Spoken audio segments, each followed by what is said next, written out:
You know, when we think about bullying, most of us have a pretty clear picture in our heads. But what if I told you the real story isn't just about a bully and a victim?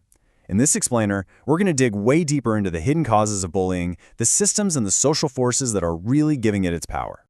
Okay, let's start with this quote because it really sets the stage perfectly.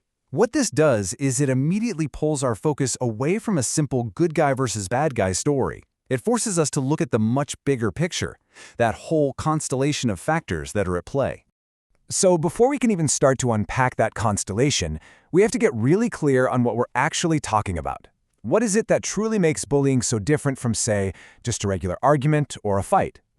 Well, the definition itself gives us the three key ingredients. First, this isn't a one-off thing. It's repeated. It happens over and over. Second, it's totally intentional. The whole point is to cause harm or to humiliate someone. And third, and this is probably the most critical part, there is always a power imbalance. One person has a clear advantage, and that could be anything from physical size to social status, or even just hiding behind a screen online. In this slide, it just lays out that difference so clearly. Look, conflict between people with equal power, it can be tough for sure, but it's a normal part of life. It can even help us grow. Bullying, though, is a completely different animal. It's not about finding a solution. It's about one person using their power to crush another. And because of that imbalance, it just causes lasting damage. So, we know it's not just a fight. It's about power, it's about humiliation. But here's the thing. That humiliation almost never happens in a vacuum. It's usually a performance, which brings us to the social stage, the place where bullying really gets its juice. And this right here shows you exactly how that performance works. See, an act of aggression isn't always just random cruelty. It can actually be a pretty strategic move to climb the social ladder, to gain status. And when it works, it sets the rules for everybody else. It shows the group what kind of behavior gets you attention. But then comes step 3. And this is the absolute game changer. The audience. Their reaction is everything. And that's where the bystander comes in. Here's what you have to understand. A bystander's reaction, or even their lack of a reaction, is never neutral.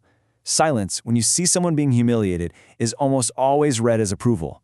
It just pours fuel on the fire for the person doing the bullying and makes the target feel completely alone.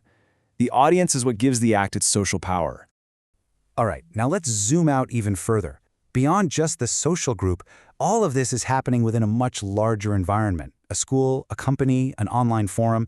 This is the institutional level. And this is where the environment itself can actually enable bullying.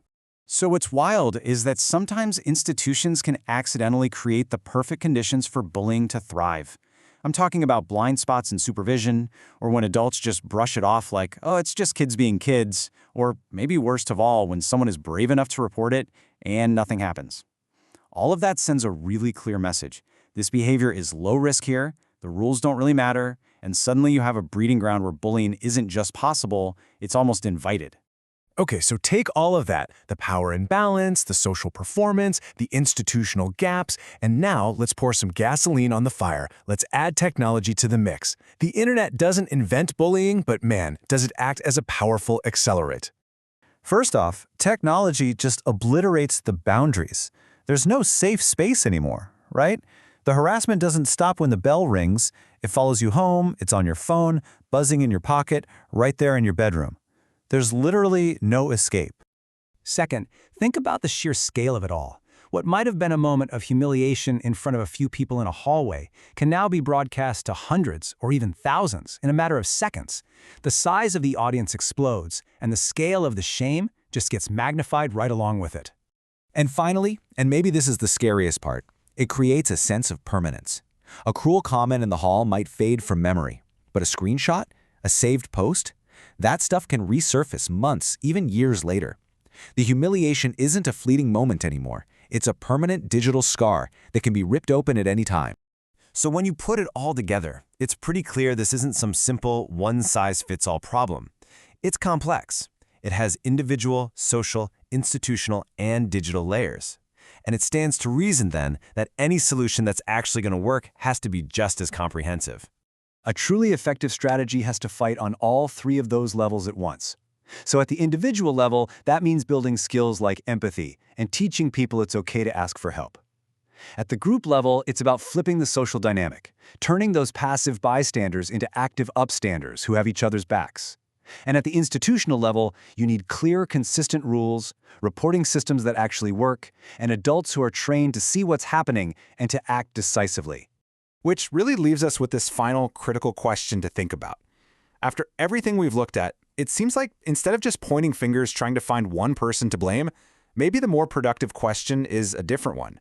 Maybe we should be asking ourselves, what are the conditions in our groups, in our schools, and in our online spaces that we have allowed to exist that make bullying not just possible, but powerful?